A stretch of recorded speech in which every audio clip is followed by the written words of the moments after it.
Hi everyone, my name is Samantha Nara and I'm the host of A Dramatic Soprano Tries Cooking. And today, via Twitter and Instagram poll, I will be returning to the Outlander Kitchen cookbook, where I will be making Blackjack Randall's dark chocolate lavender fudge. Sing me a song of a lass that cooks geeky recipes. She will try to cook some fudge today on the YouTube. For this recipe, you need 1 can of condensed milk, 16 ounces of semi-sweet chocolate or dark chocolate, a 1/4 teaspoon of salt, 2 tablespoons of lavender, and a 1/2 teaspoon of baking soda. And if you're me, you need your handy dandy beer to accompany you while you cook. Today is Coney Island's Floral Note beer. It's delicious with jasmine and some rice. First thing you have to do is take your 9 to 8 inch pan and line it with parchment paper or wax paper, depending on what you got. Now it's time to stir in a heavy saucepan your condensed milk, baking soda, and salt!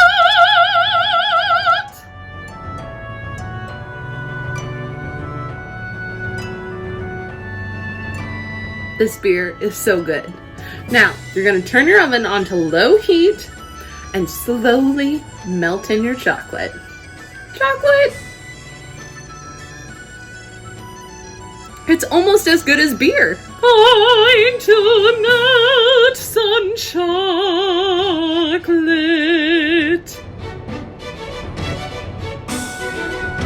Time for the second bar of chocolate. Ugh. All right, here we go. 1 bar melted.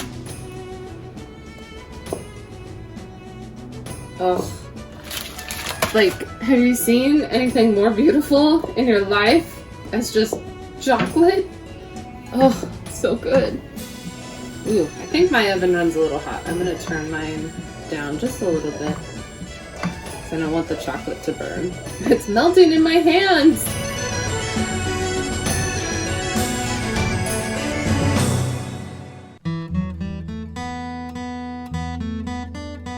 Once it has melted smooth, you're gonna remove it from the heat and add 1 teaspoon of your lavender. Or is it tablespoon? Let me check. Tablespoon, not teaspoon.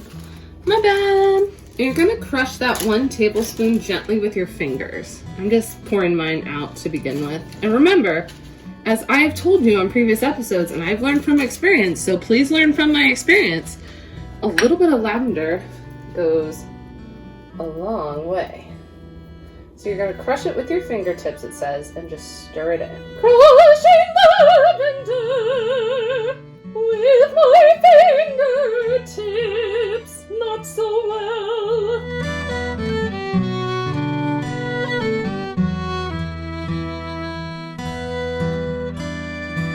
You gotta use a spatula to get the rest of this chocolate out of this pan. Can't let any of this chocolate go to waste. Just so you know, it cools really quickly when you're stirring in that lavender. Can't let it go to waste. And then I'll spread it out nicely. Ah, there's chocolate flying everywhere. Look at my beautiful pan. I think that may be about all the better we can do. Oh, the chocolate. Trying to smooth it out so it will cool nicely. And it says that your other tablespoon of lavender is for garnish. I'm gonna go ahead though and sprinkle it a little bit on the top, so then it will just kind of freeze into it. Trying to get this even is really hard. I think that's about all the better I think I'm gonna get. Just has to taste good, right? So I'm just gonna go ahead and garnish it just a little bit before putting it in the fridge to cool. Just kind of pat it in. Whew, it's hot. Don't necessarily recommend that, but I'm gonna keep doing it. Now, you're gonna put your fudge in the refrigerator for 2 hours or until firm. Here we go. A cool thing about the Outlander Kitchen book is each recipe has a quote from one of the books that pertains to the recipe and why it's in here. So one for this one, obviously, is, "The trembling did not begin to ease within a minute or two, and Jamie opened his eyes with a sigh. 'I'm all right,' he said. 'Claire, I'm all right now, but for God's sake, get rid of that steak.' It was only then that I consciously noticed the scent in the room, a light, spicy floral smell, so common a perfume that I had thought nothing of it, lavender. A scent of shampoos and toilet waters. I had last smelled it in the dungeons of Wentworth Prison, where it anointed the linen or the person of Captain Jonathan Randall." This is from chapter 38 of Outlander, The Abbey. It's really morbid that they made a recipe out of this. But I love fudge and I love lavender, so I was like, I'm gonna give it a shot. But the context for this recipe is really, really like, ooh, it gives me the willies. And just a couple notes they have about this recipe if you're trying this at home. The better quality of chocolate you start with, the richer and more decadent your fudge will be. It even says that this is a cheater fudge because you're using condensed milk. And then it also says, while French lavender is great for satchels, English lavender is the only choice for culinary projects. Ensure the buds come from an unsprayed bush or buy them online or from a specialty store in your area.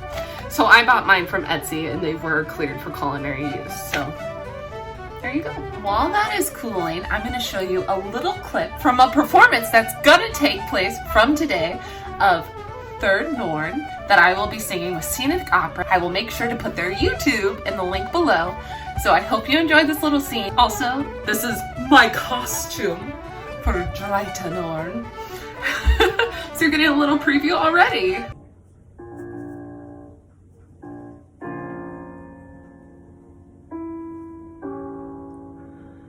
Wisset ihr noch? So windet von neuem das Soll von Norden wieder, wie fix ihr noch?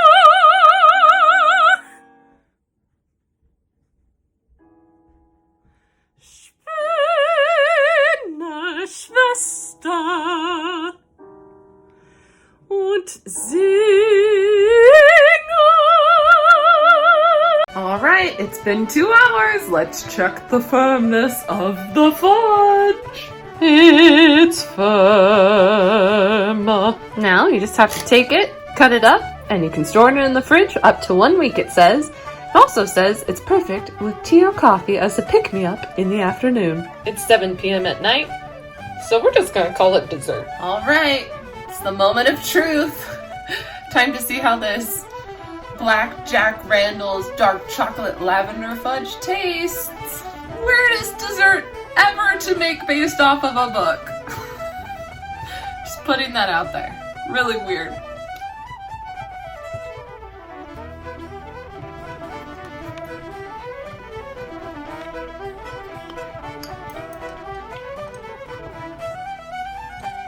I taste the lavender. Definitely chocolatey. Definitely chewy. Doesn't have the consistency of fudge that I'm used to. It's a little more rich. It does say this is a cheater fudge because it's made with condensed milk. You can kind of tell it's a cheater fudge. Not gonna lie. Not saying it's not good. It's just not what I expect fudge to be. It's missing kind of that soft texture to the fudge that I'm used to. Not saying that I won't eat it because I don't like chocolate, but